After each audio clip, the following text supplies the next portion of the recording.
Hello friends, मैं doctor Deepika Mundra आज आपके साथ डिस्कस करना चाहती हूँ क्या हुआ वजह है जिससे आप या आपके बच्चे या घर के लोग थका हुआ फील करते हैं, काम करने में एनर्जी नहीं दिखाते हैं।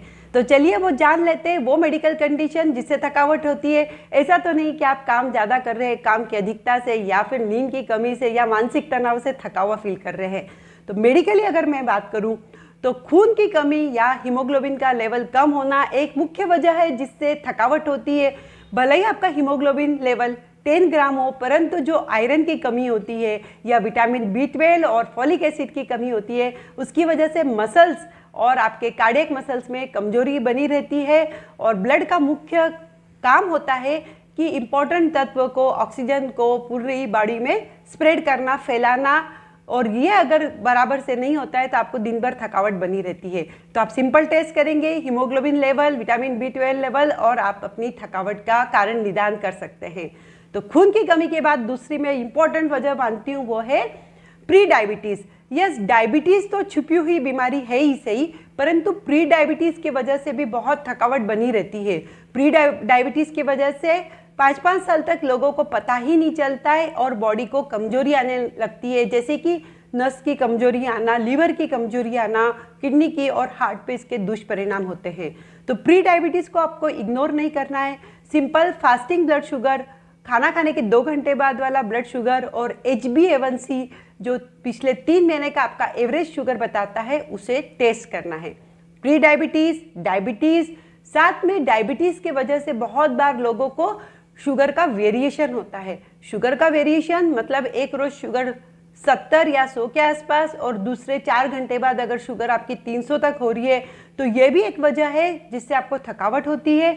या फिर लो शुगर होना, लो शुगर के बहुत बार डायबिटीज़ के पेशेंट में लक्षण नहीं रहते हैं, शुगर 50-60 भी बनी रहती है, लेकिन उन्हें एहसास नहीं होता क्योंकि न्यूरोपैथी है। तो ये भी एक वजह है जिससे आपको थकावट हो सकती है। तीसरा एक मेडिकल कंडीशन है वो है थायराइड। थायराइड की कमी या अधिकता भी एक थकावट की वजह है, और इसको जानने के लिए आपको थायराइड का सिंपल टेस्ट T3, T4 और TSH करवा के लेना है। एक वजह होती है विटामिन की कमी। विटामिन D की कमी से हमारी बॉडी में कैल्शियम की कमी हो जाती है, हड्डियां भी कमजोर हो जाती है और मसल्स भी कमजोर हो जाती है। तो इसके विटामिन D एक्चुअली तो सनलाइट में पर्याप्त मात्रा में हमारी बॉडी, स्किन खुद सिंथेसाइज कर सकती है, बना सकती है, लेकिन आजकल बढ़ते हुए पॉल्यूशन की वजह से और हमारी लाइफस्टाइल की वजह से विटामिन D की कमी फार्मर्स, किसानों में भी देखी गई है। विटामिन D का टेस्टिंग करके आप इसका रिप्लेसमेंट ले सकते हैं।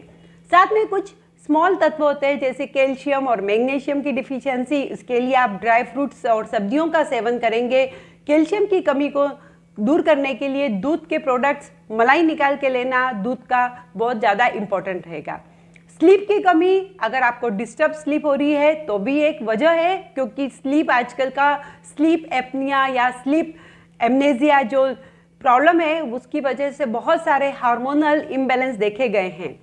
फिर कुछ लोग जो एक जैसे पोजीशन में काम करते रहे हैं, या तो बैठ के या खड़े रह के या नेट पे काम कर रहे हैं, या बच्चे किताबों को आड़े तिरछे बैठ के पढ़ाई कर रहे हैं, तो चेक देयर स्पाइनल पोजीशन, देखें कि उनका कमर सीधा है या नहीं है, क्योंकि ये देखा गया है कि लंबे समय तक एक जैसी पोजीशन में रहने से या वजन उठा कर चलने से भी जो मसल्स है वो टाइट हो जाते हैं और वो आपको थकावट महसूस करा देते हैं। वैसे ही रूमेटोलॉजिकल कंडीशन होती है, क्रॉनिक फटीग सिंड्रोम, उसकी वजह से थकावट हो सकती है, या फिर क्रॉनिक ऑब्स्ट्रक्टिव स्लीप एपनिया, अगर आप खर्राटे ले रहे हैं तो भी आपको बहुत थकावट रहेगी। अपने डॉक्टर के पास जाके इसका निदान और ट्रीटमेंट करा सकते हैं। फिर एक और इम्पॉर्टेंट वजह होती है मानसिक तनाव। यस, आज के समय में तो मानसिक तनाव भी बहुत बड़ी वजह है जिससे कि लोगों को थकावट महसूस होती है। तो अपने स्ट्रेस को हैंडलिंग करने का तरीका आपको सीखना पड़ेगा। तो चलिए जान लेते हैं वो वजह जिससे कि वो अच्छे उपाय जिससे हम इन थकावट से दूर कर सकते हैं। डेफिनेटली अच्छा खान पीन और अच्छा एक्सरसाइज इम्पॉर्टेंट है। समय पे खाना, ब्रेकफास्ट को चूकना नहीं, ये एक इम्पॉर्टेंट तरीका होता है। और बहुत सारे फाइबर्स को लेना, मतलब बहुत सारी सलाद और सब्जियां खाना, नट्स खाना, क्योंकि अगर फाइबर्स आप अच्छा लेते हैं तो गट का माइक्रोब्स अच्छा डेवलप होता है और आपको काफ़ी हेल्थ इशू को सॉल्व कर देता है। तो डेली एक्सरसाइज और सलाद को खाना, दूध लेना, लेकिन मलाई निकाल के आपके लिए बहुत बहुत इम्पॉर्टेंट है। और अपने स्ट्रेस को हैंडलिंग करना, डॉक्टर से रेगुलर बीपी, शुगर और कोलेस्ट्रॉल का चेकअप कराइए। तो बने रहिए इस चैनल पे and subscribe and share. Thank you so much.